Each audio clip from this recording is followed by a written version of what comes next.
श्रीमात्र पितृचरण कमलेभ्यो नमः। ओम श्री उमा महेश्वराभयो नमः। ओम श्री स्थान देवताभयो नमः। ओम श्री वास्तु देवताभयो नमः। अज्ञानतिमिरान्धस्य ज्ञानाञ्जनशलाकया चक्षुन्मीलितं तस्मै श्री गुरुवे नमः। यद्गिरितिस्तिलकायते त्रिभुवने तापत्रयोन्मूलनी यद्वाक्यामृतजीवनिह जनयते स्वान्ति सतामकौतुकम्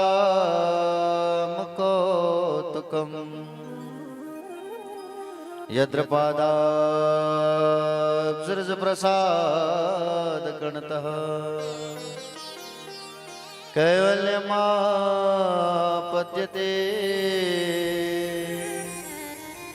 सोऽयं कोऽपि महेश्वरो विजयते श्रीपाणिपात्रो गुरुवे नमः। नारायणं नमस्कृत्यं नरं चैव नरोत्तमं देवी सरस्वतीर्व्यासं ततो जयमुदीरयेत्।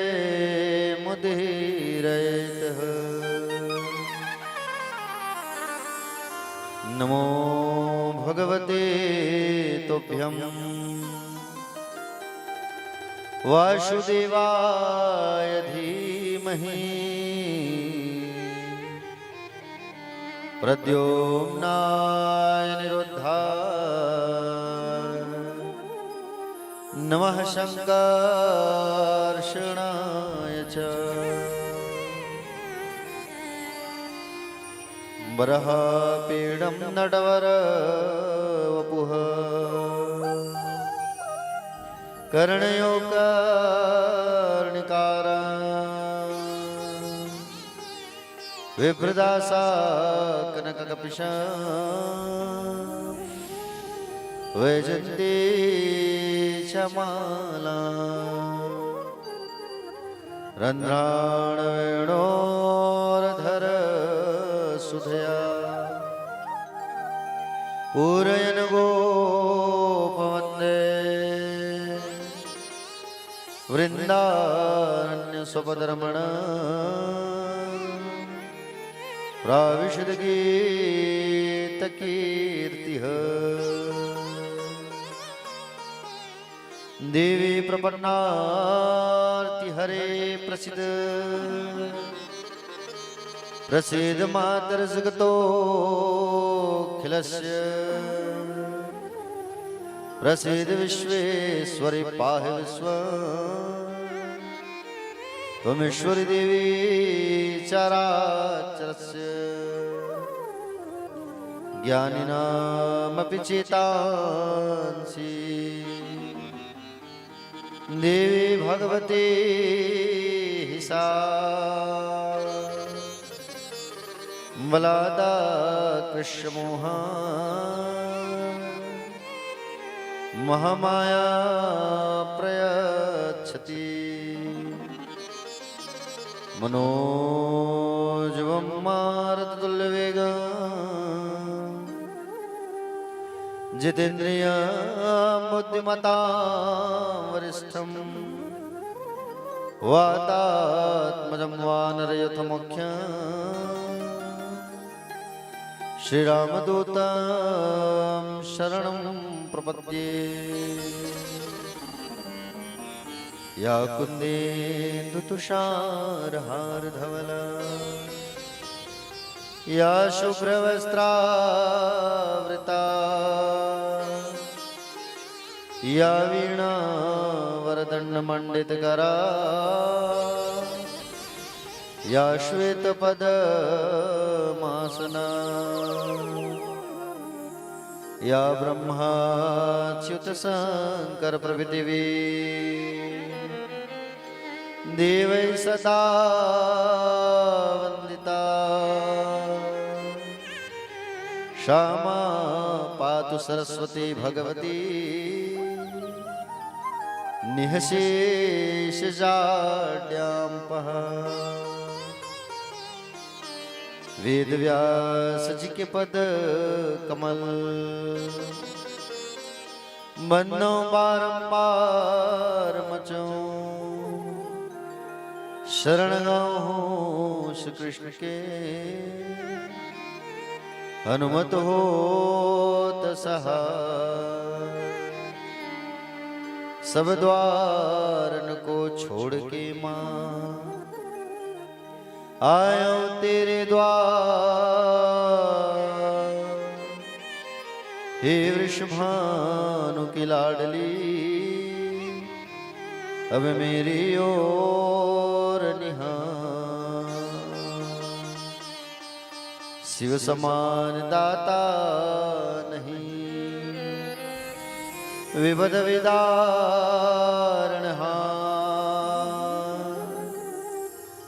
लज्जा मेरी राखियो शिव नंदी के असवार। लज्जा मेरी राखियो शिव नंदी के असवार। करारविंदे पादारविंदम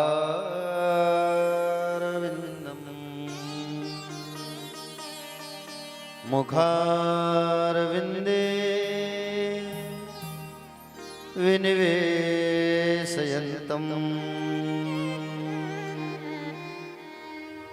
करारविंदेन पादारविंदम मुखारविंदे विनिवेशयन्तं। वटशपत्रशपुटीशयानं बालं मुकुन्दं मनसा स्मरामि। श्रीकृष्ण गोविन्द हरे मुरारी हे नाथ नारायण वासुदेव।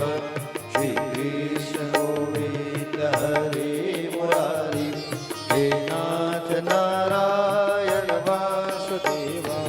जीवे विवस्व मृतमेतदेव गोविन्द दामोदर माधवेति। विक्रेतु कामाखिल गोपकन्या मोरारि पादार्पित चेतवृत्ति। गत्यादिकं मोहवशादवोचत् गोविन्द दामोदर माधवेति।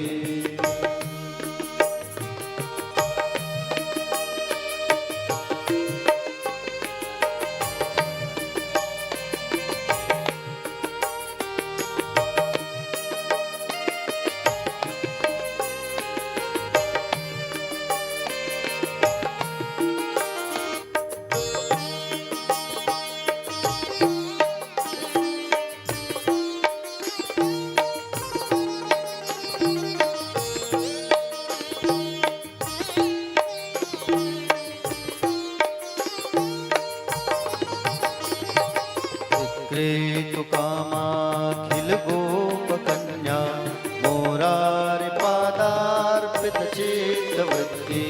दध्यादिकं मोहवशादवोचत् गोविन्द दामोदर माधवेति।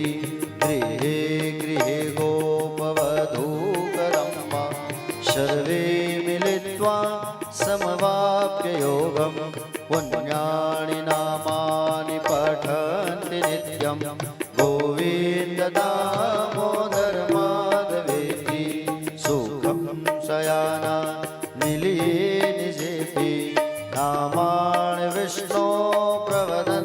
मतर्या निश्चितं तन्मयत मां व्रजन्ति गोविन्द दामोदर माधवेति।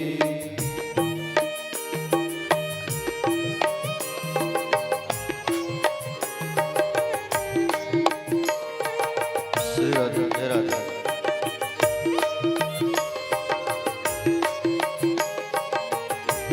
ओम श्री राधे राधे राधे। श्री राधे राधे राधे।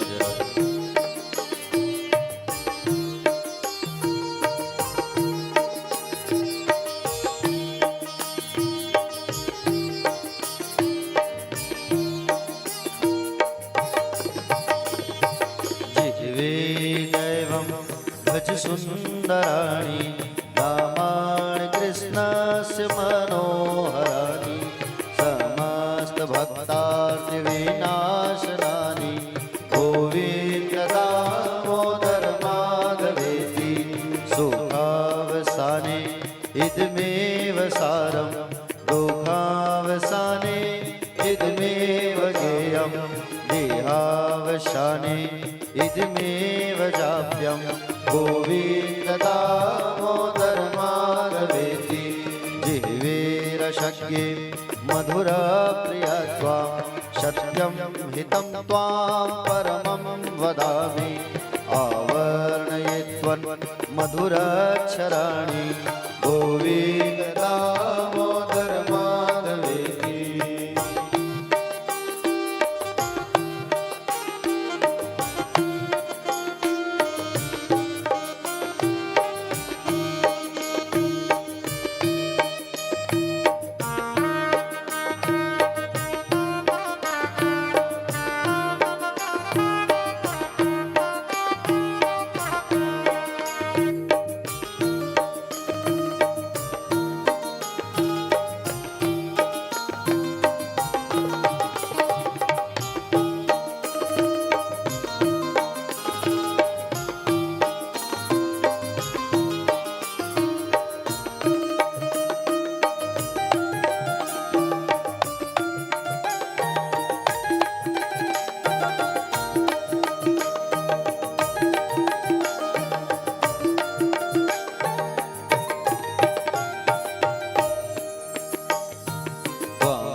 मम देह जीव्ये समागते दाण्डधरे कृतान्ते वक्तव्यमेवं मधुरं स्वत्या गोविन्द दामोदर माधवेति।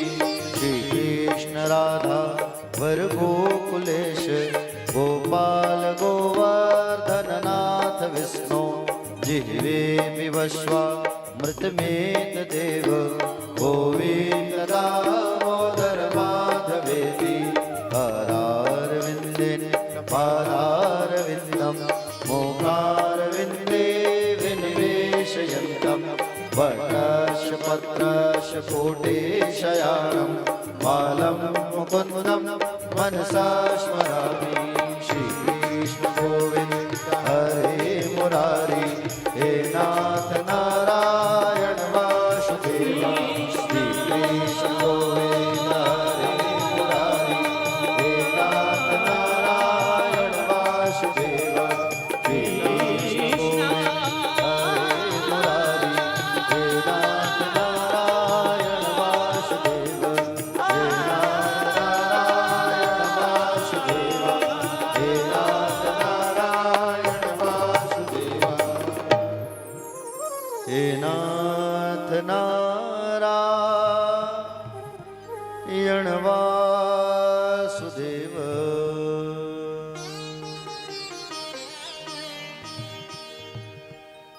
बोलिए श्रीमद् भागवत महापुराण की जय। श्री वृंदावन बिहारी लाल की जय। श्री बाके बिहारी लाल की जय। व्यास जी महाराज की, श्री सुखदेव जी भगवान की, श्री परीक्षित जी महाराज की, चंपई माता की, खड़ेश्वर महादेव भगवान की, चंपेश्वर महादेव भगवान की जय। श्री सीताराम जी भगवान की जय। हनुमंत लला की प्यारी प्यारी राधा रानी की ब्रजकिशोर भगवान की बटकेश्वर हटकेश्वरनाथ भगवान की आदि शक्ति जगदम्बा महामाया मैया की काली चंडी मैया की पूज्य अपने अपने माता पिता की पूज्य अपने अपने श्री गुरुदेव भगवान की सोनी परिवार की कथा पंडाल में विराजमान इसमें आवाज क्यों आ रहा है? हमिंग आ रहा है इसमें। ठीक है, कल देख लेना उसको आप, कोई दिक्कत नहीं। कथा पंडाल में विराजमान सभी भक्तजन, आदरणीय जन, सम्मानीय जन, करुणामय, ममतामय, दयामय और नंद वसुदेव कृष्ण स्वरूप पिता तुल्य आदरणीय जन, सम्मानीय जन। भैया थोड़ा आवाज उठाओ और थोड़ा बहुत बढ़ी थी, और कल कोशिश करोगे तो मॉनिटर थोड़ा नजदीक में ले आ लो, तो ये थोड़ा सा दूर हुआ था। बाकी सेटिंग वेटिंग बढ़िया लगा था आपके, आवाज बस थोड़ा सा। तो कथा में विराजमान सभी हमारे तोरला के भक्तजन, ग्रामवासी, सोनी परिवार के सभी भक्तजन, आप सभी का व्यास मंच से हार्दिक वंदन है, स्वागत है। और आप सभी को सादर सीताराम, जय श्री कृष्ण, आप सबको प्रणाम है। कथा के हमारे मुख्य आयोजक हैं श्री अमरतीर्थ सोनी जी, श्रीमती नीलिमा सोनी, श्री राजकुमार सोनी, श्रीमती राजेश्वरी सोनी जी, श्री धनराज सोनी, श्रीमती भूमि सोनी, श्री हेमंत सोनी, श्रीमती हर्षिता सोनी, श्रीमती सरला सोनी, श्री राकेश सोनी, श्रीमती माधुरी, श्री चमन सोनी, श्रीमती माधुरी, गुलशन सोनी, श्रीमती खुशबू, सूरज सोनी, ये हमारे कथा के मुख्य आयोजक परिवार है। बहुत ही सुंदर आज कलश यात्रा हुई, और कलश यात्रा में सुंदर हम लोग माँ शीतला प्रांगण के जल लेने के लिए दीप प्रज्वलन हुआ, वेदी कार्यक्रम हुआ। अब आज की जो महात्म की कथा है उसको हम सबको रसपान करना है, सुनना है, तो उसके पहले हम सबको अपने मन को एकाग्रचित करना है ना। जो हमारा जो मन है वो इधर उधर कामों में भगता रहता है।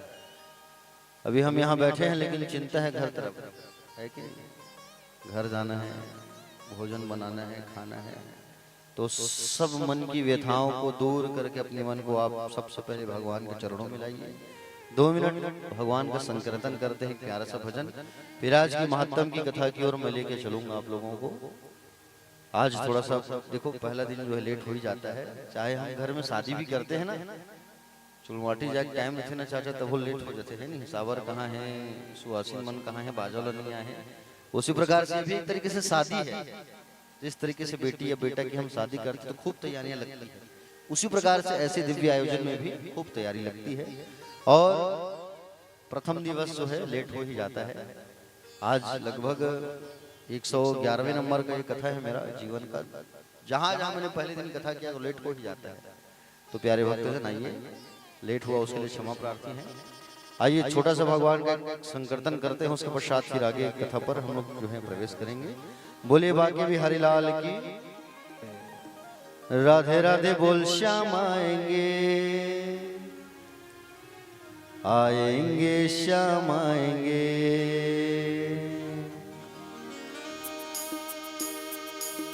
राधे राधे बोल श्याम आएंगे, आएंगे श्याम आएंगे। राधे राधे बोल श्याम आएंगे, आएंगे श्याम आएंगे।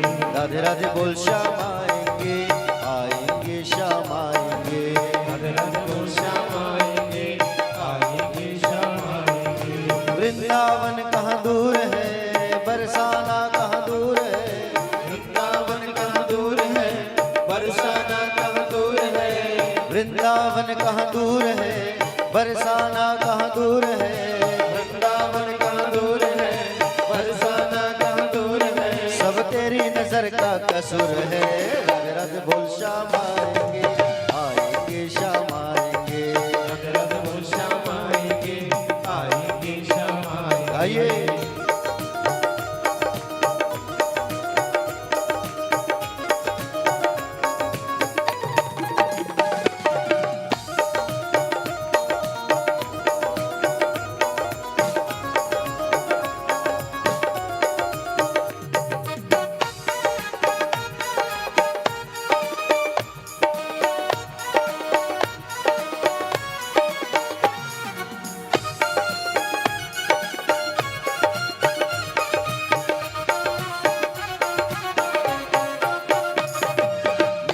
निकलेगा तेरी भक्ति का परिणाम, तेरे घर भी आएंगे घनश्याम। निकलेगा तेरी भक्ति का परिणाम, तेरे घर भी आएंगे भगवान। निकलेगा तेरी भक्ति का परिणाम, तेरे घर भी आएंगे घनश्याम। निकलेगा तेरी भक्ति का परिणाम, तेरे घर भी आएंगे घनश्याम। बस याद कर फरियाद कर, बस याद कर फरियाद कर, ना जीवन बर्बाद कर, ना जीवन बर्बाद कर, बीते दिन ना आएंगे। राधे राधे बोल श्याम आएंगे, आएंगे श्याम आएंगे, राधे राधे बोल श्याम आएंगे, आएंगे श्याम आएंगे। जय हो।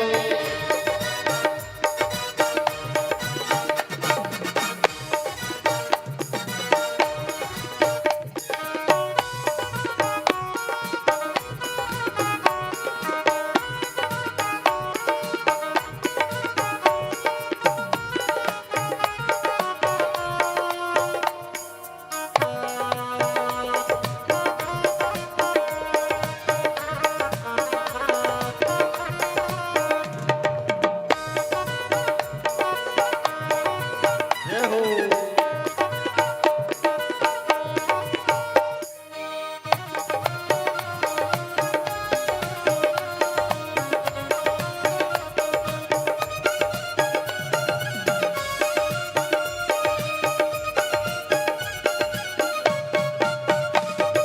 ना देखे कोई धर्म कर्म न जात, जाने बस भक्तों के दिल की बात। देखे कोई धर्म कर्म की बात, जाने बस भक्तों की दिल की बात। ना देखे कोई धर्म कर्म न जात, जाने बस भक्तों के दिल की बात। ना देखे कोई धर्म कर्म की बात, जाने बस भक्तों की दिल की बात। सब जान ले पहचान ले, सब जान ले पहचान ले, एक बार अपना मान ले, एक बार अपना मान ले, फिर आकर गले लगाएंगे। राधे राधे बोल श्याम आएंगे, आएंगे श्याम आएंगे, राधे राधे बोल श्याम आएंगे, आएंगे श्याम आएंगे।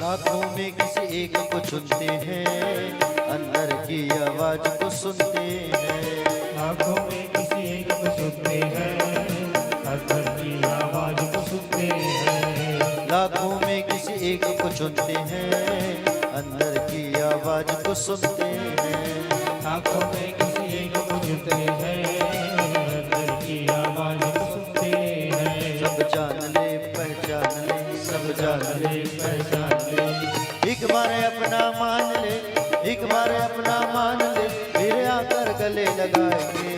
राधे राधे बोल श्याम आएंगे, आएंगे श्याम आएंगे, राधे राधे बोल श्याम आएंगे, आएंगे श्याम आएंगे, राधे राधे बोल श्याम आएंगे, आएंगे श्याम आएंगे, राधे राधे बोल श्याम आएंगे, आएंगे श्याम आएंगे, राधे राधे बोल श्याम आएंगे, आएंगे श्याम आएंगे, राधे राधे बोल श्याम आएंगे, आएंगे श्याम आएंगे।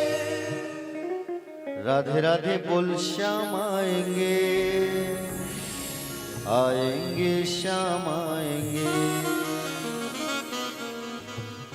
बोले बाके बिहारी लाल की जय। सभी भक्त जो है अपने हाथों को उठाएंगे तो एक बार, और दोनों हाथों उठा के कहेंगे राधे राधे, श्याम से मिला दे, श्याम से मिला दे। राधे राधे। प्यारे भक्तजन, परम मंगल में परात्पर अखिलेश्वर कारण करुणा वरुणालय भक्त वांछित कल्पतरु श्री दलित विनिंदित पीताम्बरधारी श्री बालकृष्ण लाल की वामंगमी प्रतिमूर्ति श्रीमद् भागवत महापुराण ज्ञान यज्ञ में आज हम सब जो है सम्मिलित हो रहे हैं। देखिए, भागवत कथा जो है यूं ही किसी को प्राप्त नहीं होती है कि भागवत चलो करवा लें और हो जाए, ऐसा नहीं। जिनके भाग्य में ये कथा होती है ना, उनको ही प्राप्त होता है। समझ रहे हैं ना? भाग्योदयेन बहुजन्म समर्जितेन सदसंगम च लभते पुरुषो यदवे अज्ञान हेतु कृत मोह मदांधकार नाशम विधाय ही तदोदयते विवेका। एक जन्म का नहीं, दो जन्म का नहीं, तीन जन्म का नहीं, अनेक जन्मों के पुण्यों का जब हमारा एकत्रीकरण होता है, जिस तरीके से एक घड़ा में जब पानी भरता है, बूंद बूंद टपकता है, एक दिन वो भर जाता है, उसी प्रकार से हमारे पुण्य कर्मों का एकत्रीकरण किया जाता है और अनंत जन्मों के पुण्यों का जब उदय होता है, तभी भागवत कथा जो है हमको रसपान करने को मिलता है, सुनने को मिलता है, समझने को मिलता है। यूं ही हर किसी को ये कथा जो है प्राप्त नहीं होता है। प्यारे भक्तजन, भागवत को कभी भी मनोरंजन की दृष्टि से सुनना नहीं चाहिए, अपितु ज्ञान, धर्म, वैराग्य, मोक्ष की कामना हेतु सुनना चाहिए। भागवत का अर्थ क्या है?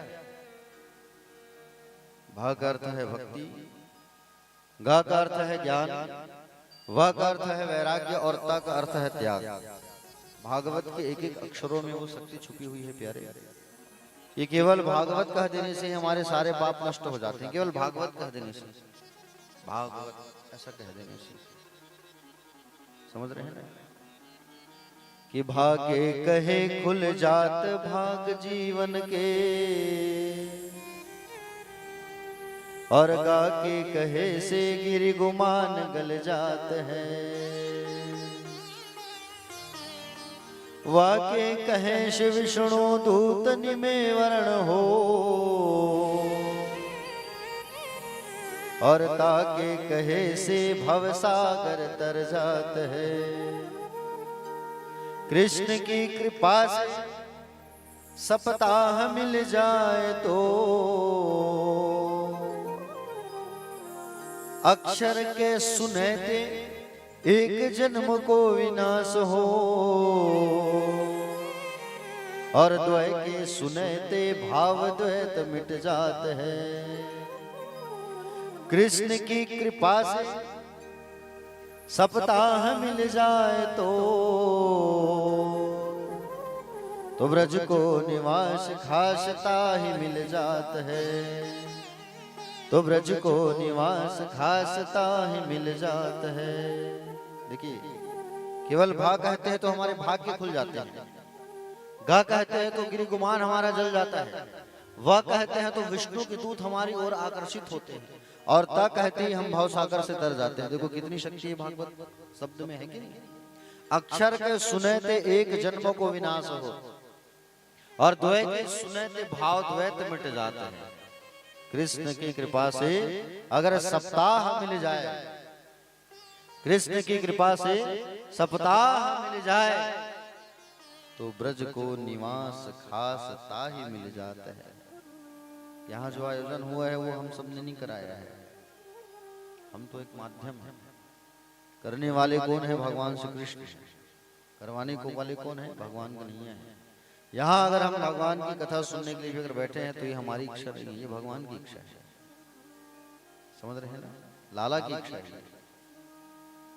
तो ब्रज को निवास खासता ही मिल जाता है, मतलब सप्ताह, कृष्ण की कृपा से सप्ताह मिल जाए। मुख्य कथा तो 7 दिन की होती है ना, कृष्ण की कृपा से अगर सप्ताह मिल जाए तो ब्रज को निवास। कृष्ण की कृपा से हमको 7 दिन मिला है भैया, और ये 7 दिन जो है ना हमको भगवान की इच्छा से मिला है। तो ब्रज को निवास, ये तोरला क्या बन गया है अभी? ब्रज बन चुका है। तो ब्रज को निवास खासता ही मिल जाता है। तोरला गांव जो है, तोरला नहीं प्यारे, ये क्या बन चुका है अभी? ब्रज नगरी बन चुका है। क्योंकि यहाँ पर भगवान श्री कृष्ण की पतितमय पावनमय कथा जो है प्रारंभ हो गई है आज से। इसलिए ब्रज नगरी बन चुकी है ये तुरला गांव जो है, ब्रज नगरी बन चुकी है। हाँ जी प्यारे भक्तजन, नैमिषारण्य का वो पावन स्थान, ज्यादा समय नहीं लूंगा आज। नैमिषारण्य का हमारा स्थान नैमिषारण्य, देखो 3 अरण्य हुए हैं, एक है नैमिषारण्य, दूसरा है दंडकारण्य और तीसरा है वृंदारण्य। ये 2 अरण्य तो उत्तर प्रदेश वालों ने ले लिया है। एक अरण्य जो है हमारे पास है दंडकारण्य, जहां पर राम जी पग चले हैं वनवास काल के समय, है कि नहीं। नैमिषारण्य और वृंदारण्य जो है उत्तर प्रदेश में है। प्यारे भक्तजन, आपको बता दूं मैं, उसी नैमिषारण्य के पतित पावन स्थान पर जहां पर मनुज महाराज ने कई साल तपस्या किया है, कई साल, जहां पर भगवान विष्णु का चक्र गिरा है, आज भी वहां 12 महीना कथा होती है। 18 पुराण और 4 वेद 6 शास्त्र आज भी वहां स्थापित है नैमिषारण्य। उसी नैमिषारण्य के स्थान में 88,000 ऋषि जो है, कितने हजार ऋषि, 88,000 ऋषि जो है बैठ करके चर्चा पर चर्चा कर रहे थे। और 88,000 ऋषि जो है बैठ करके चर्चा कर रहे थे कि बोले कली काल आने वाला है और कलयुग के मनुष्यों का कल्याण किस प्रकार होगा। कली काल में लोग जो है अपने भी मगन रहेंगे, अपने भी व्यस्त रहेंगे, औरों की परवाह नहीं करेंगे, नहीं औरों के बारे में सोचेंगे, सब दिखावा हो जाएगा, छल हो जाएगा, ईर्ष्या द्वेष कपट हो जाएगा कलिकाल पर। सतयुग द्वापर त्रेता में लोग दूसरों के लिए जीते थे, लेकिन आज लोग खुद के लिए जीते हैं, है कि नहीं। परोपकार का वो कार्य जो है लोग भूल चुके हैं। परहित सरिस धर्म नहीं भाई, पर पीड़ा सम नहीं अधमाई। प्यारे भक्तजन, नैमिषारण्य के उस स्थान में परम ज्ञानी सुत जी महाराज बैठे हैं। कौन बैठे हैं? सुत जी महाराज। ये सुत जी कौन है? सबसे पहले इनको जानना होगा हमको, सुत जी कौन है। 18 पुराण की जो कथा है ना चाची, वो सुत जी ने ही वाचा है, चाहे वो शिव पुराण हो, देवी पुराण हो, कोई भी पुराण हो, सुत जी ही कहे हैं। और 88,000 ऋषियों को सुनाए हैं। चाहे आप घर में सत्यनारायण जी की कथा करोगे ना, उसमें भी यही आएगा, एकदम नैमिषारण्य तीर्थे सौनकादि प्रवक्ष पुण्य खलु सुत वाचा। सुत जी ही कथा वाचते हैं, क्योंकि सुत जी महाराज कौन है? व्यास नारायण भगवान के परम प्रिय लाडले शिष्य हैं सुत जी महाराज। व्यास जी के लाडले शिष्य। व्यास नारायण भगवान जो है जब पुराणों का रचना कर रहे थे ना और वाचन करते थे, तो उनके बाजू में बैठ के कथा सुनते थे सुत जी महाराज। कम उम्र है लेकिन ज्ञानी है बहुत ही, समझ रहे हो ना। पूजा किसकी होती है? क्या जिनकी हाइट बड़ी होती है उनकी पूजा होती है क्या? नहीं। जो संपत्ति वाला होता है उनकी पूजा होती है क्या? नहीं। जो जाति में बड़ा होता है उनकी पूजा होती है क्या? ना। तो पूजा किसकी होती है? जो ज्ञानी होता है उनकी पूजा होती है। सुत जी महाराज कम उम्र के हैं लेकिन बड़े इंटेलिजेंट हैं, बड़े ज्ञानी हैं। सुत जी महाराज कहने लगे प्यारे कि बोले बहुत अच्छा बात कहा सुत जी ने। देखो ऋषियों, भागवत कथा जो है आप सबको रसपान कराएंगे, कहे नैमिषारण्य तीर्थ में सुत जी ने कहा। लेकिन भागवत कथा को प्रारंभ करने के पहले भागवत का एक श्लोक, बड़ा प्यारा श्लोक, उसे जानना बहुत जरूरी है और उसे समझना बहुत जरूरी है। क्योंकि भागवत कथा में के मुखिया कौन है? हमारे प्रधान नायक भगवान श्री कृष्ण।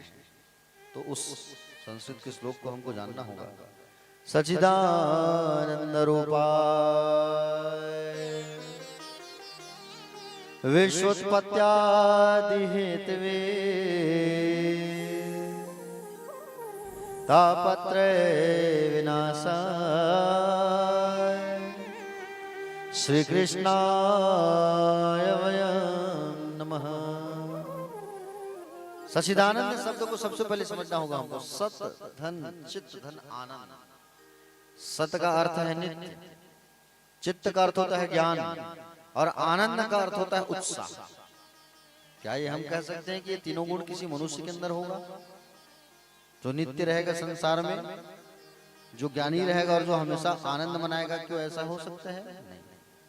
संसार में सबसे बड़ी बात तो हम लोग रहने वाले नहीं है नित्य। आज नहीं तो कल तो जाना होगा, काल सबके लिए है। दूसरी बात ज्ञान। क्या हमारे अंदर हमेशा ज्ञान रहता है हम कह सकते हैं? नहीं। जब विषम परिस्थिति आती है ना, तो हमारा वो बुद्धि काम करना बंद कर देता है। कई बार ऐसी कश्मकश आती है जीवन में। तीसरा है आनंद। क्या ये हम कह सकते हैं कि हमारे अंदर हम हमेशा खुश रहते हैं, प्रसन्न रहते हैं? नहीं। जब कोई हमारा अपना हमें छोड़ के चला जाता है ना, तो हम उस आनंद को खो देते हैं, दुख में परिवर्तित हो जाते हैं, दुखी हो जाते हैं। होते कि नहीं होते हैं? उसी प्रकार से ये तीनों गुण किसमें हैं प्यारे? ये तीनों गुण जो है किसी मनुष्य में नहीं। सच्चिदानंद रूपा विश्वोत्पत्त्यादि हेतु, जो विश्व को बनाने वाले हैं और विश्व को बिगाड़ने वाले हैं। तापत्रय विनाशाय, जो तीन तापों का नाश करने वाले हैं, दैहिक, दैविक और भौतिक।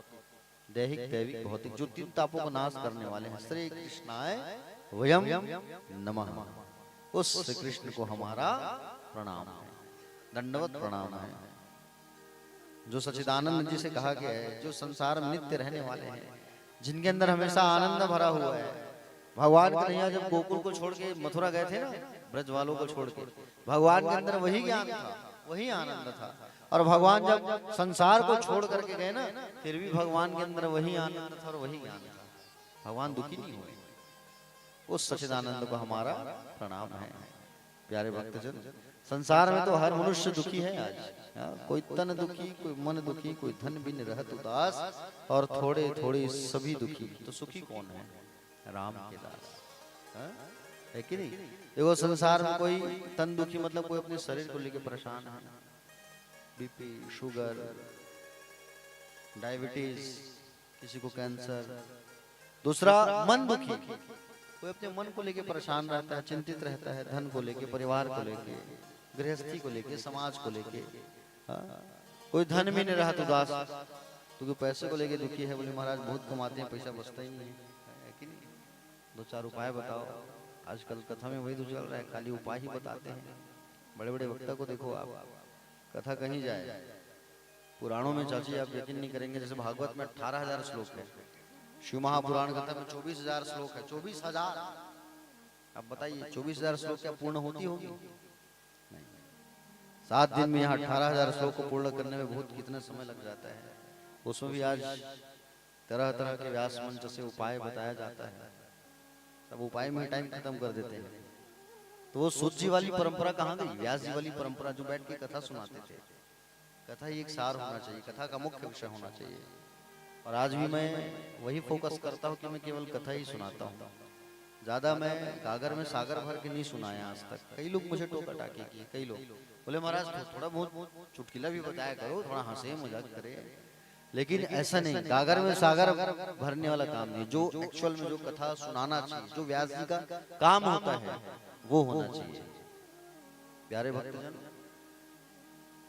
आज संसार में सब व्यक्ति दुखी हैं, कोई इधर को लेके, कोई इधर को लेके, धन को लेके। सुखी कौन है? जो भगवान के निकट है ना, जो भगवान से संबंध जोड़ा है, जो भगवान को प्रिय मानता है, जो भगवान के निकट है, वही व्यक्ति सुखी है।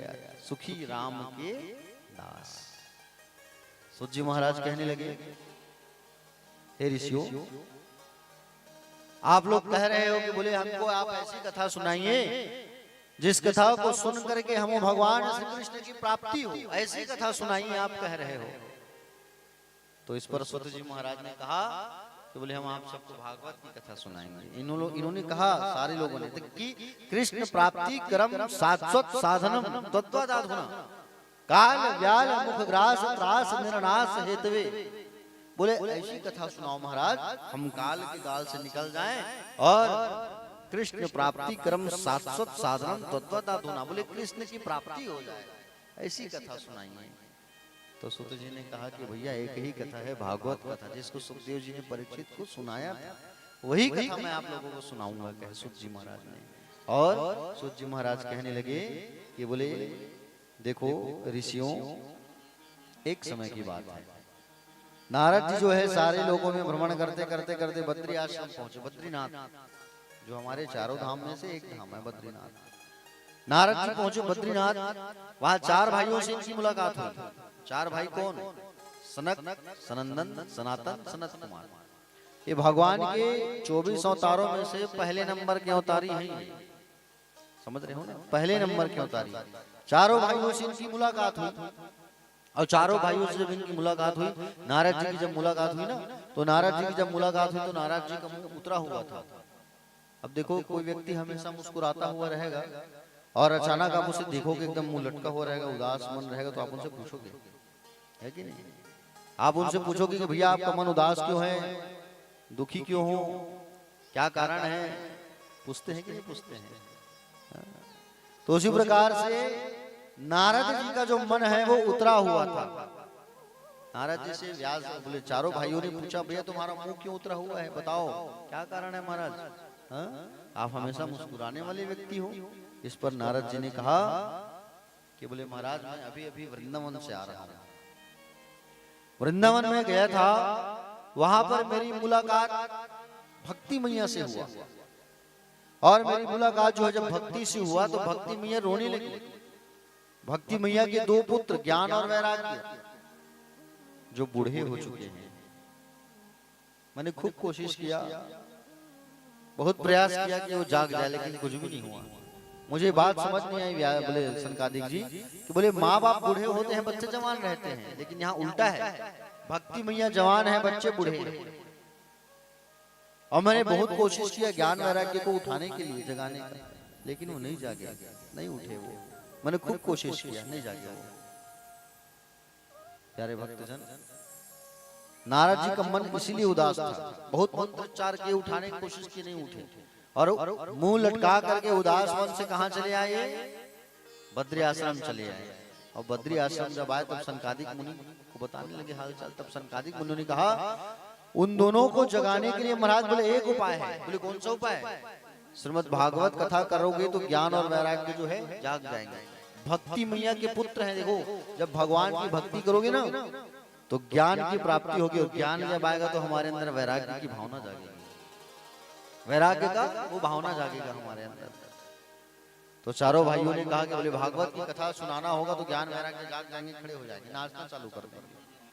नारद जी ने कहा बोले आप ये कह रहे हो, बोले ठीक है महाराज, लेकिन भागवत कथा में हम ऐसा क्या आप बताओगे जिससे हमको भरोसा हो जाए? कोई एक आध एग्जाम्पल बताओ, उदाहरण बताओ। जब तक हम किसी चीज को जानते नहीं है ना, तब तक हम उसे खरीदते नहीं है। हम मनुष्य बड़े चालू होते हैं, है कि नहीं? जब एक साबुन का प्रचार भी होता है, निरमा का प्रचार होता है ना मार्केट में, तो जब उनको सुनते हैं, अगर हमारा पड़ोसी जो है उसे यूज कर लिया, प्रयोग कर लिया, और वो बताएगा कि बोले हाँ वो निरमा या साबुन अच्छा था, हम उसको खरीदते हैं। या टीवी में, मोबाइल में एडवर्टाइजमेंट जब हम देखते हैं तभी उनको जाके खरीदते हैं। उसको प्रचार जब होता है, बिना जाने कुछ हम करते नहीं है। किसी चीज को हम पहले जानते हैं, परखते हैं, सुनते हैं, होता है कि नहीं होता है? उसी प्रकार से नारद जी ने कहा कि बोले आप जो है मुझे भागवत का कोई एक ऐसा एग्जाम्पल, उदाहरण बताओ महाराज, ताकि मैं जान सकूं उसे। तो चारों भाइयों ने उदाहरण बताया। बोलो सुनो महाराज, तुंगभद्रा तटे पूर्वम भूतमुत्तमम यत्र वर्णा सरधणे सत्य सत्कर्म तत्परा। बोले तुंगभद्रा नदी का एक सुंदर किनारे छोटा सा गांव, जैसे हमारे महानदी के किनारे टीला है, लखना है, कोल्यारी, ऐसा है ना गांव, उसी प्रकार तुंगभद्रा नदी के किनारे एक सुंदर सा गांव था जिसका नाम था उत्तम नगर। उस उत्तम नगर में एक ब्राह्मण देवता रहते थे। उत्तम नगर में ब्राह्मण देवता रहते थे, और ब्राह्मण देवता जो है बड़े ज्ञानी थे, चतुर थे, कृपण थे। ब्राह्मण देवता की एक पत्नी थी जिसका नाम था धुंधली। ये महाराज जो है सबको उपाय बताते हैं संतान प्राप्ति का, लेकिन इनका खुद का संतान नहीं था। सोचो, ब्राह्मण देवता जो है 50 साल के हो गए थे, लेकिन इनका कोई एक बेटा या बेटी नहीं था। बहुत दुखी रहते थे कि मेरा कोई संतान नहीं है, मेरा कोई बेटा नहीं है, मैं बहुत चिंतित हूँ, ऐसा निराश रहते थे। लोग ताना देते थे, महाराज आपका बेटा नहीं है, कुछ तो उपाय करो, महाराज आपका कोई बेटा नहीं है, कुछ तो उपाय करो। एक दिन तंग आ गए, अब तंग आके नदी किनारे चले गए, और नदी किनारे जाकर के बैठे हुए थे कि मैं जिंदगी को अब नाश कर दूं, जीने का मन नहीं है मेरा। पत्थर मारते हुए बैठे थे नदी में, और पत्थर मारते हुए जब बैठे थे नदी में ना, प्यारे भक्तजन, उस समय एक बड़े ही ज्ञानी तेजस्वी ब्राह्मण आए वहां पे। त्रिपुंड तिलक लगाए थे, जटाजूट बांधे थे, दिगंबर रूप था उनका, और उनको देखे आत्मदेव। और आत्मदेव जी महाराज जब उनको देखे ना, तो उनके पास जाके पूछने लगे, महाराज आप ज्ञानी लग रहे हो, कौन हो आप बताओ आप कौन हो, मैं जानना चाहता हूँ। उन्होंने कहा कि बोले हम संत हैं, बस भ्रमण कर रहे हैं नदी किनारे। बोले आप नहीं महाराज, बोले आप ज्ञानी लग रहे हो आप महाराज, कुछ ऐसा उपाय हो तो आप हमें बता दो महाराज, हमें जानने की इच्छा है बड़ी। बोले पूछो क्या पूछना है। बोले मेरे भाग्य में संतान का सुख है कि नहीं। मस्तिष्क की लकीरों को देख के भविष्यवाणी कर दिया उन्होंने कि आपके भाग्य में महाराज संतान सुख है ही नहीं, संतान का सुख ही नहीं है आपके पास। बोले अच्छा, फिर भी मुझे संतान की चाह है, इच्छा है मुझे।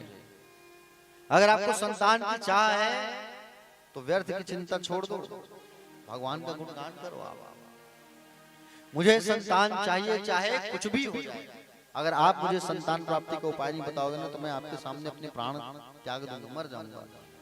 संत जी डर गए, और संत जी जब डर गए तो तुरंत अपने थैला से फल निकाले, फल निकाल के दे दिए। बोले जाओ अपनी पत्नी को खिला देना।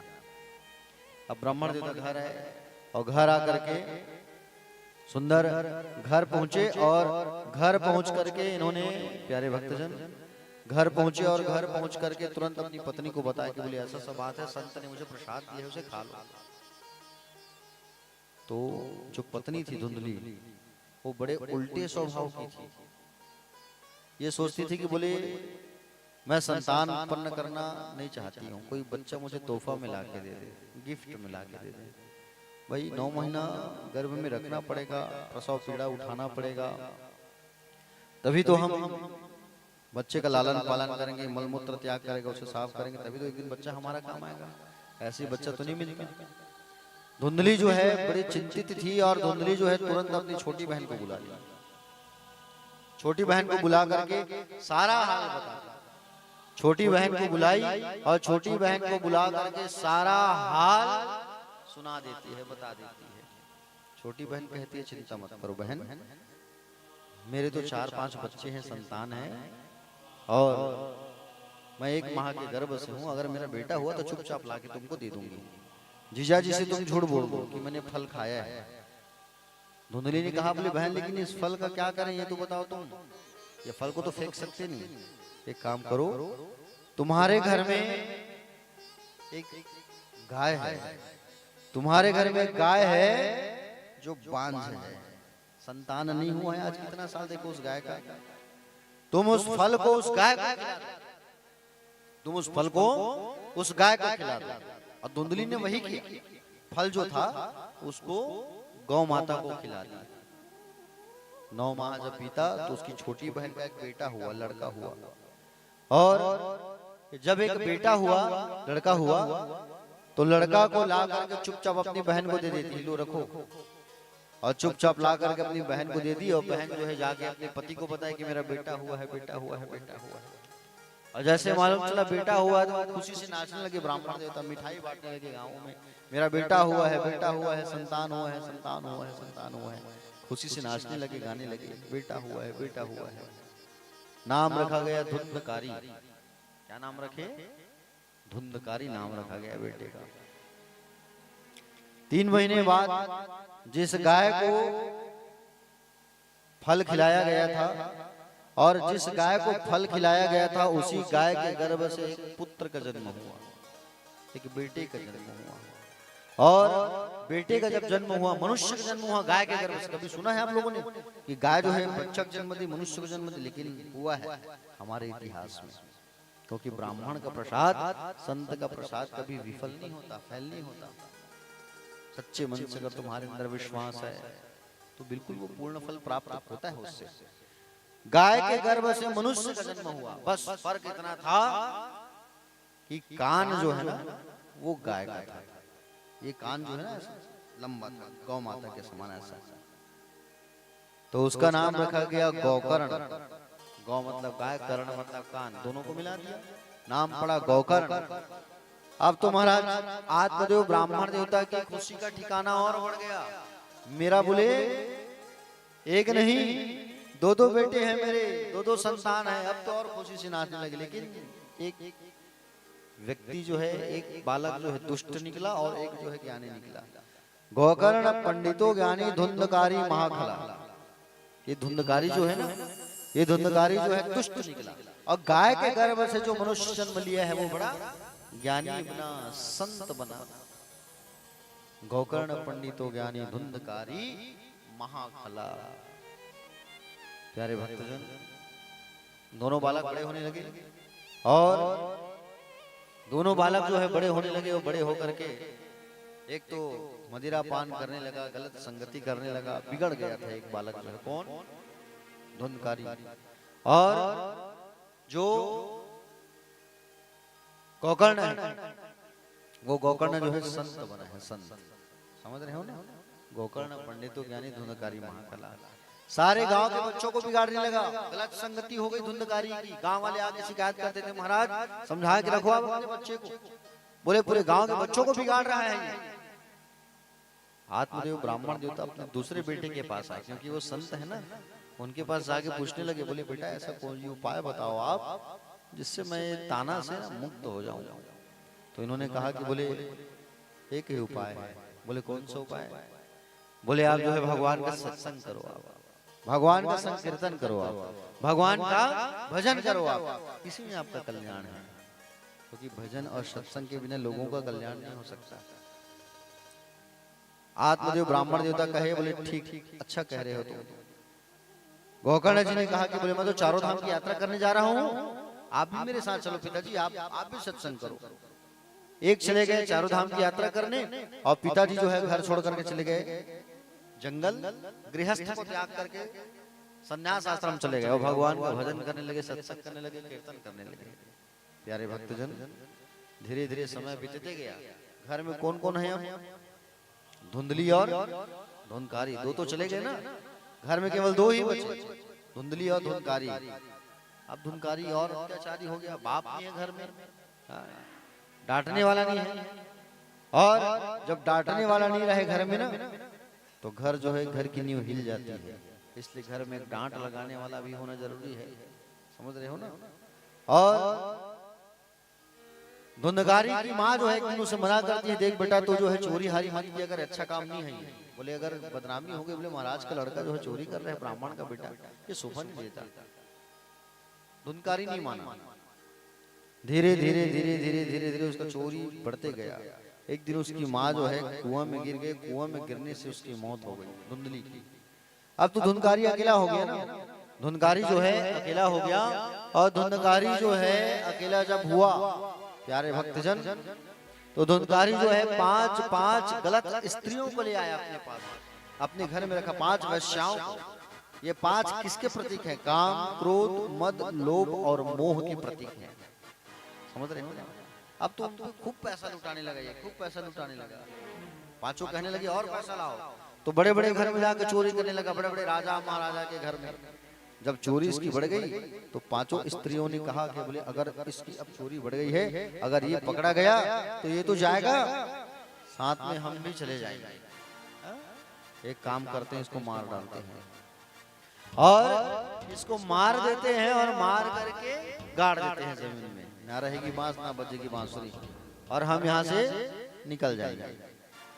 प्यारे भक्तजन, 5 मिल करके उस धुंधकारी को मारने लगे। 5 मिलकर मदिरा पान करा दिया उसको, और रस्सी में, गले में रस्सी डाल करके बांध करके खींचने लगे मारने के लिए। और गले में जब रस्सी डाल करके खींचने लगे ना, फिर भी नहीं मरा। तो गरम गरम अंगार जो होता है, कोयला को मुंह में ठूस दिए, और कोयला को जब मुंह में ठूसे तो मुंह में ठूस के मारने लगे। मर गया धुंधकारी। उसी घर में गड्ढा खोदे 5-6 फीट और गाड़ दिए, और भाग गए वहां से। अब वो तो मर गया। मरने के बाद में भूत की योनि मिल गई उसको। प्यारे, क्या मिल गई? प्रेत की योनि मिल गई, भूत की योनि मिल गई। और प्रेत योनि में पड़ करके वो जो है प्रेतात्मा बन गया, बुरी आत्मा बन गई, नरक में चला गया। कुछ दिनों की बात है, गोकर्ण जी महाराज जो है कुछ दिनों बाद चारों धाम की यात्रा करके आए। और चारों धाम की यात्रा जब करके आए, गोकर्ण जी महाराज अपने घर में आके सोने लगे, आराम करने लगे। और जब सोने लगे ना, तो कभी हाथी दिखता उनको, कभी घोड़ा दिखता। गोकर्ण जी कमंडल से जल निकाल करके जब छिड़के रोना चालू हो गया, फिर कमंडल से जल निकाले, फिर छिड़के, तो जो रो रहा था प्रेत भूत वो बोलना चालू किया। गोकर्ण जी ने पूछा तुम कौन हो, क्यों रो रहे हो? तब इसने आवाज लगाई, भैया मैं आपका भाई हूं। कौन? मैं आपका भाई धुंधकारी हूं। बोले तुम? अरे तुम्हारी मृत्यु कब हुई? बोले भैया मुझे उन 5 स्त्रियों ने मिलकर के मुझे मार डाला, जिसको मैं घर में लाके रखा था। बोले अच्छा, मैं प्रेत की योनि में पड़ करके भटक रहा हूँ भैया, मेरा उद्धार करा दो आप। सबसे अच्छी योनि कौन सी है? मनुष्य की योनि। और सबसे बुरी योनि प्रेत योनि होती, जिसमें हम खा नहीं सकते, बोल नहीं सकते, सुन नहीं सकते। समझ रहे हो ना? सबसे अच्छी योनि है मनुष्य की योनि। भैया आप मेरा उद्धार करा दो, मुझे मुक्ति चाहिए। गोकर्ण जी महाराज चले गए गया जी, बहुत गया जी बिहार, और गया जी में जाकर के श्राद्ध करके आए। क्या करके आए? गया जी में जाके श्राद्ध किए हैं, श्राद्ध। और गया जी में जाकर के जब श्राद्ध तर्पण करके आए हैं, फिर भी मुक्ति नहीं हुआ। गोकर्ण जी ने कहा, क्या कहा?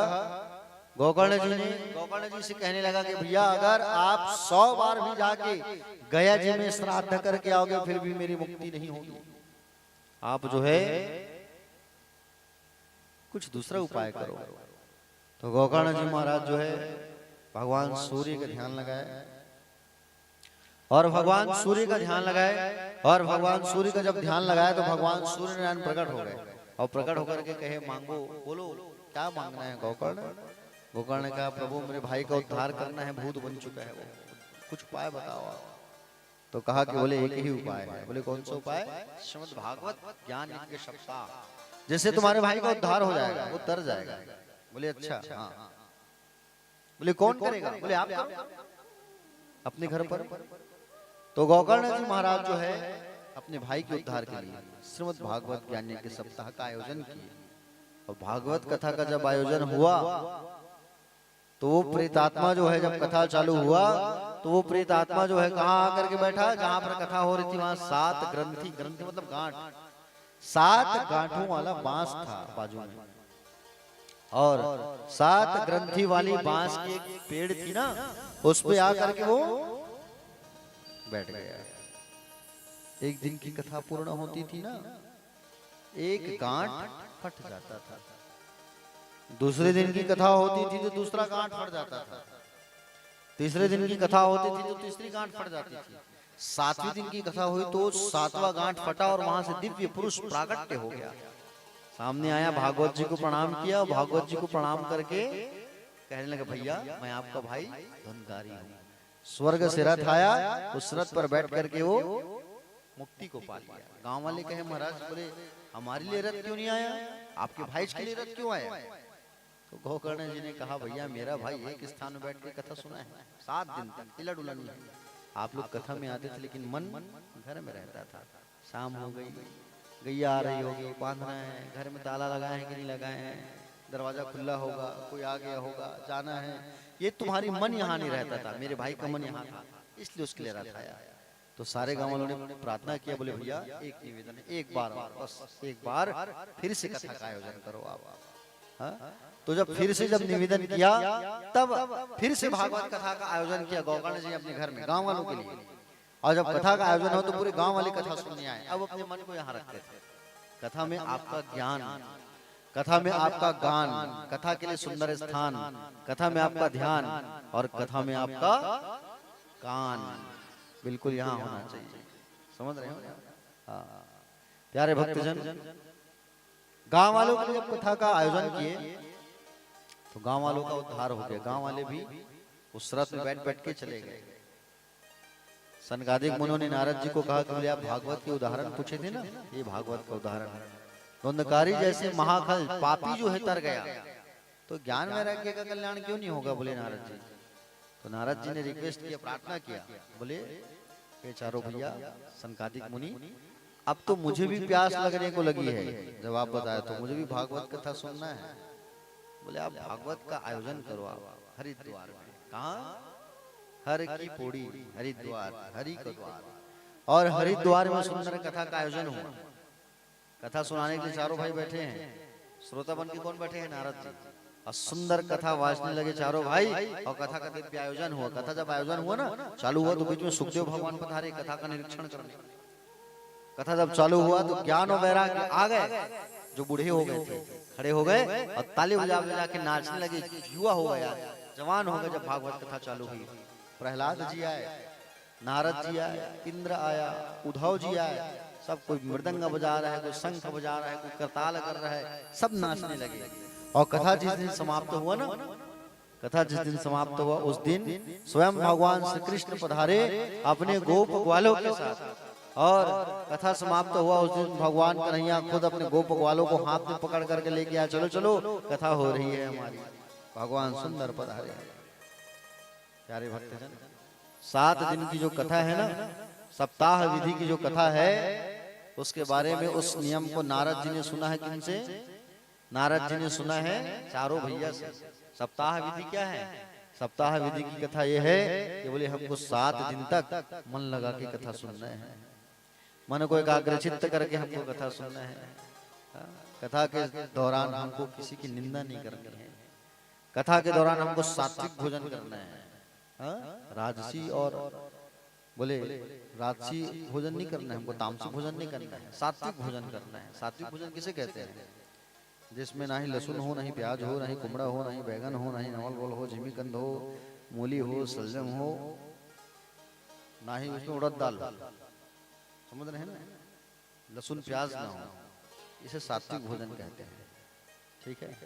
अब आज वहाँ बैगन बना है, भाटा बना है, ठीक है, नवल गोल भी आया है, कोई बात नहीं, चर्चा हो रही थी मेरी। तो अगली बार से इसको ध्यान में रखेंगे। क्या क्या नहीं खाना है हमको? लहसुन प्याज, उड़द वाली वस्तु, जिमीकंद भी आया है, वो नहीं बनेगा, लास्ट दिन बनेगा। ठीक है। कोचई, जिमीकंद, लहसुन, प्याज, सलजम, गाजर, मूली, कुमड़ा, भांटा बंद। आप लोग को नहीं खाना है और हम भी नहीं खाएंगे, नियम पर रहना है। कथा में जब हम पहुंचे तो कोशिश करना थोड़ा कम खा के आना कथा के दौरान। और कथा में कहीं दबा के खा के आएंगे तो नींद आएगा, जमाई आएगा। और जमाई आएगा तो हम डिस्टर्ब हो जाएंगे कथा में, आपको नींद आएगी तो। इसलिए कम खा के आना है। और निराहार रहे तो ज्यादा अच्छा है। व्रत अगर कर रहे हैं हमारे दोनों परीक्षित, आप लोग जो हैं, माता जी तो दवाई वाली है, तो माता जी को उपवास नहीं रखेंगे, उनका छूट है। देखो, बच्चों का और बुजुर्गों का छूट होता है ना। और चाचा चाची आप लोग उपवास करें तो ज्यादा अच्छा है। एक टाइम खाना खा सकते हैं रात में, दोपहर में फल वल खा के बैठ सकते हैं, और रात में चावल दाल सब्जी खा सकते हैं। तो व्रत में रहेंगे तो और बड़ा आनंद आएगा। नियम में रहेंगे तो कल से कथा जो है दोपहर 1 बजे से प्रारंभ करेंगे, क्योंकि ये गांव है, सब जल्दी सो जाते हैं और सब कुछ घर भी जाना है गैया बांधने के लिए। तो 1 बजे से 5 बजे तक कथा का आयोजन होगा। और आप सब जो है अधिक से अधिक जनसंख्या पर आप लोगों को पधारना है और अपने जीवन को धन्य करना है। आइए, आज की वाणी को मैं ही विश्राम करता हूँ। आरती की तैयारी कर लीजिए। और कल फिर सुखदेव भगवान के जन्म की कथा, भागवत की रचना कैसे हुई, परीक्षित जी के जन्म की कथा, और नाना प्रकार के दिव्य दिव्य मंगलमय कथा जो है हम सब जो है रसपान करेंगे। आइए, अपने अपने स्थान में सब खड़े हो जाइए। मंगलमय दिव्यमय आरती करना है भगवान की।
बोले बाके बिहारी लाल की जय।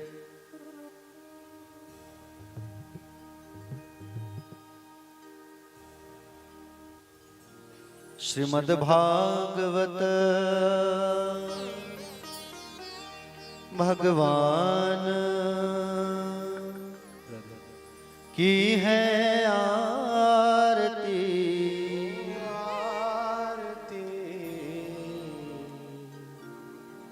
पापियों को पाप से है तारती। श्रीमद् भागवत भगवान की है आरती। ओ आरती। पापियों को पाप से है तारती। श्रीमद् भागवत भगवान की है आरती। आरती। पापियों को पाप से है तारती। श्रीमद् भागवत भगवान की है आरती। ओ आरती। पापियों को पाप से है तारती।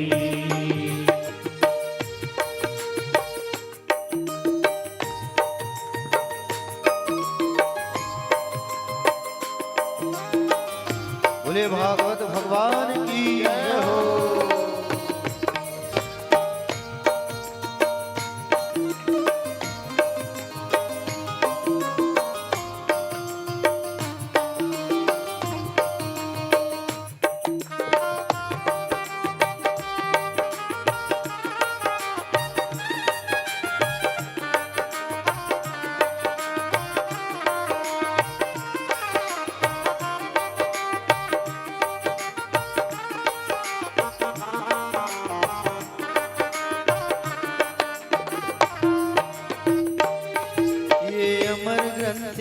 मुक्ति पंथ ये पंचम वेद निराला नव ज्योति सगाने वाला।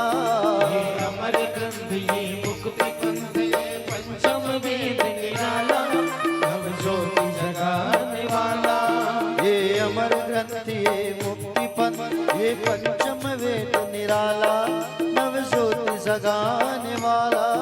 ये अमर ग्रंथ ये मुक्ति पंथ ये पंचम वेद निराला नव ज्योति जगाने वाला।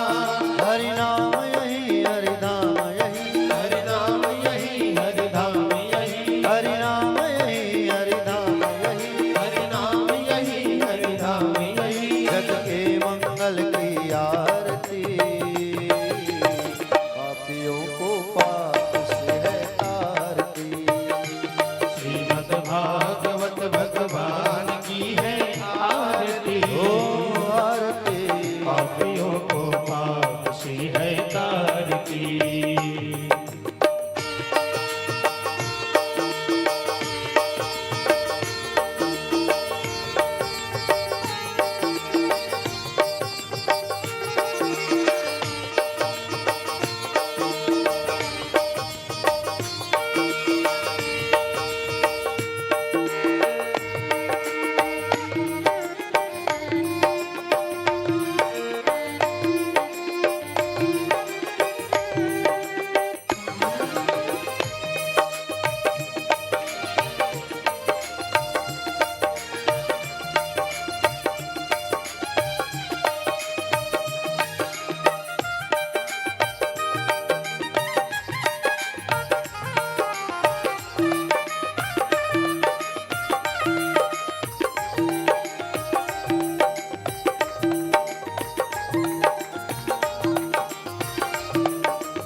ये शांति गीत पावन पुनीत पापों को मिटाने वाला हरि दर्श कराने वाला।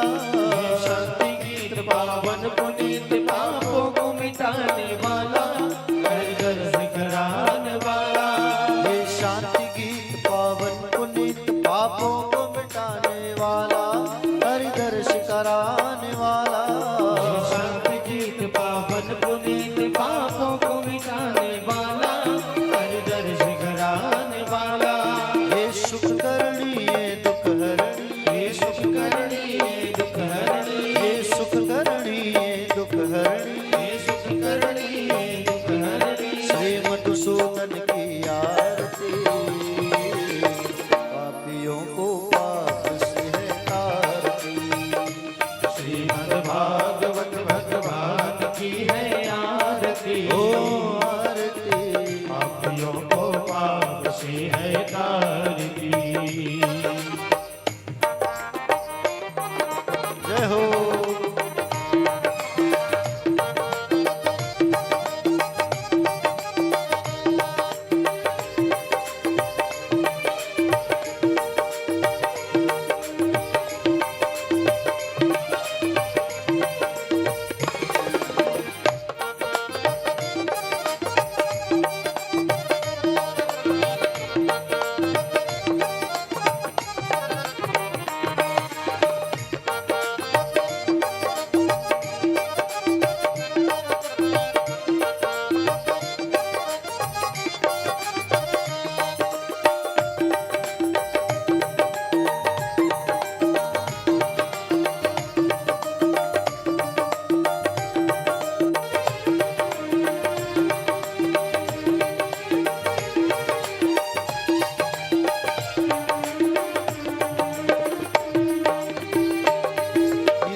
सन्मार्ग बताने वाला, बिगड़ी को बनाने वाला। मधुर बोल जगपंथ खोल, सन्मार्ग बताने वाला, बिगड़ी को बनाने वाला। ये मधुर बोल जगपंथ खोल, सन्मार्ग बताने वाला, बिगड़ी को बनाने वाला। मधुर बोल जगपंथ खोल, सन्मार्ग बताने वाला, बिगड़ी को बनाने वाला। श्री राम यही घनश्याम यही, श्री राम यही घनश्याम यही, श्री राम यही घनश्याम यही, श्री राम यही घनश्याम यही। प्रभु की महिमा की आरती, पापियों को पाप से है आरती। श्रीमद् भागवत भगवान की है आरती। ओ आरती पापियों को पाप से है तारती, पापियों को पाप से है तारती।